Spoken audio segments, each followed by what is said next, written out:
اور اس کے اچھے تذکرے پھر معاشرے میں نہیں ہوتے، اور گناہ کرتے کرتے ان المعاصی توجب القطیع بین العبد و بین ربہ، گناہوں کی نحوست سے بندے کا اللہ سے تعلق بالکل ختم ہو جاتا ہے، اور جب اللہ سے تعلق ختم ہوا تو سمجھ لے اس کے لیے خیر کے دروازے بند ہو گئے اور شر کے دروازے کھل گئے۔ خیر کا ہر دروازہ اس کے حق میں بند ہو گیا، شر کا ہر دروازہ اس کے حق میں کھل گیا۔ اگرچہ دولت آ رہی ہے وہ بھی خیر کی حیثیت سے نہیں آئی، شر کی حیثیت سے آ رہی ہے۔ مال آ رہا ہے وہ بھی خیر کی حیثیت سے نہیں آ رہا، شر کی حیثیت سے آ رہا، اس لیے کہ جب اس کا اللہ سے تعلق ختم ہوا، بس اوقات کیا ہوتا ہے، آدمی جسم موٹا ہو رہا ہوتا ہے، پاؤں پھول رہا، لیکن یہ پاؤں پھولنا صحت کی علامت نہیں ہوتی، یہ پاؤں پھولنا صحت کی علامت نہیں ہوتی۔ پیٹ بڑھ رہا ہے، صحت کی علامت نہیں ہوتی۔ ہاتھ پھول رہا ہے، انگلیاں پھول رہی ہیں، صحت کی علامت کیا کہتے ہیں، سوجن ہے، پیٹ میں گیس ہے، پاؤں خراب ہے اس لیے سوجن ہو رہی ہے۔ تو ہر بڑھوتری، ہر اضافہ خیر نہیں ہوا کرتا، ہر بڑھوتری، ہر اضافہ خیر نہیں ہوا کرتا،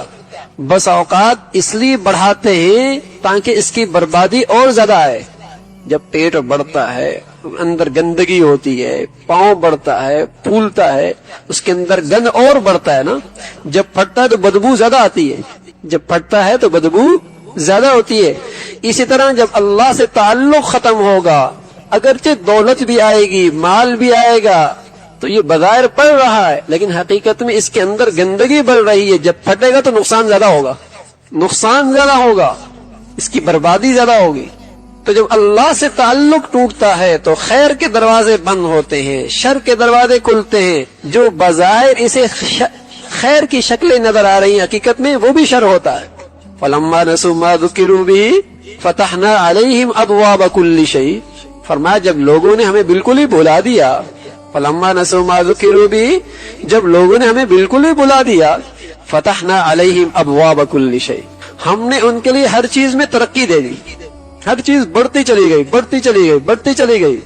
تو یہ بڑھنا خیر کا نہیں ہے، بلکہ ایسا ہی ہے جیسے پاؤں بڑھ رہا ہے اس میں پیپ بڑھ رہی ہے، اس میں گند بڑھ رہا ہے، اس میں غلاظت بڑھ رہی ہے، کہ زیادہ بڑھ کے جب پھٹے گا تو زیادہ نقصان ہوگا۔ تو اسی طرح جب اللہ کی نافرمانی ہوتی ہے تو بظاہر چیزیں آ رہی ہوتی ہیں لیکن وہ اللہ کا فضل نہیں ہوتا، وہ خیر نہیں ہوتا، وہ اللہ کی نعمت نہیں ہوتی، وہ بھی شر کی ایک شکل ہوتی ہے، شر کی۔ اللہ کرے یہ بات سمجھ میں آ جائے تو کسی اللہ کی نافرمان کو دیکھ کر رش نہ کریں کہ بڑا نصیب والا ہے، سود سے بنا بنگلہ کوٹھی، ہاں کہیں گے بڑا نصیب والا ہے۔ آج تو مسلمان نادان سود کے اڈوں پر بھی لکھتے ہیں ھذا من فضل ربی، یہ اللہ کا بڑا فضل ہے، انا للہ و انا الیہ راجعون۔ مذاق ہوتا ہے اللہ کے کلام سے، سود کا اڈا بنا ہوا ہے اور لکھا ھذا من فضل ربی، یہ اللہ کا فضل ہے۔ نا میرے عزیزو، اللہ کا فضل لقمہ حلال ہوا کرتا ہے، حلال ہوا کرتا ہے، جو اس وقت ملتا ہے، اس وقت ملتا ہے جب اللہ کی اطاعت کی جاتی ہے، پھر اللہ خیر کے دروازے کھولتا ہے، شر کے دروازے بند کر دیتا ہے۔ تو گناہ کی نحوست سے اللہ سے تعلق ختم ہو جاتا ہے، خیر کے دروازے سارے بند ہو جاتے ہیں، شر کے سارے دروازے کھل جاتے ہیں، اور روز بروز اس کے لیے شر اور شر کے راستے آسان ہوتے چلے جاتے ہیں، آسان ہوتے چلے جاتے ہیں۔ کیوں؟ اس لیے کہ جب اس نے اللہ کے دشمن سے دوستی لگائی تو پھر اللہ اپنے دشمنوں کے دوستوں کے ساتھ دوستی نہیں لگایا کرتا۔ اللہ نے کہا ان الشیطان عدو، شیطان دشمن ہے، اور یہ شیطان ہمارا بھی دشمن ہے۔ تو جو اللہ کے دشمن سے دوستی لگائے گا وہ کبھی اللہ سے دوستی نہیں کر سکتا۔ بھائی آدمی کی دوستی اس وقت پکی سمجھی جاتی ہے اور محبت اس وقت صحیح سمجھی جاتی ہے جب اپنے محبوب کے دشمنوں کو بھی یہ اپنا دشمن سمجھے، جب اپنے محبوب کے دشمنوں کو اپنا دشمن سمجھے اور محبوب کے دوستوں کو اپنا دوست سمجھے۔ جب اس نے اللہ کے دشمنوں سے دوستی لگا دی جو شیطان ہے تو یہ کبھی اللہ کے ساتھ تعلق نہیں بنا سکتی۔ دوستی کا حق یہ ہے، محبت کا حق یہ ہے کہ جو میرے اللہ کا دشمن وہ میرا دشمن، جو اس کا دشمن ہے اللہ کا دشمن ہے وہ ہمارا دشمن ہے، یہ محبت کا حق ہے۔ مجھے اپنے باپ سے بڑی محبت ہے، اور باپ کے جو دشمن ہے اس کو میرا دوست ہے، میرے دسترخوان پہ کھاتا پیتا ہے، کیا کہا جائے کہ بچہ حلال ہی نہیں لگتا ہمیں، اپنے باپ کا نہیں لگتا، ورنہ یہ ایسا نہیں کرتا اپنے باپ کے دشمن کے ساتھ۔ تو میرے عزیزو، اللہ کا کوئی دشمن شیطان جسے اللہ کہہ رہا ہے یہ میرا دشمن ہے اور ہم اس سے یاریاں لگا رہے ہیں، کہنا اس کا مان رہے ہیں، چاہت اسی پوری کر رہے ہیں، ہاں راستہ اس کا دکھایا وہ چل رہے ہیں، ہر جگہ وہ ہمارے ساتھ ہے اور پھر امید رکھیں کہ اللہ دوست بن جائے، ایسا نہیں ہو سکتا۔ دشمنوں کا دوست دشمن ہوا کرتا ہے، دشمنوں کا دوست دوست نہیں ہوا کرتا، دشمن ہوا کرتا ہے۔ اللہ کے دشمنوں کا دوست اللہ کا دوست نہیں ہو سکتا، وہ دشمنوں کے صف میں کھڑا ہو جائے گا۔ اس سے آدمی اللہ سے تعلق سے بالکل محروم ہو جاتا ہے۔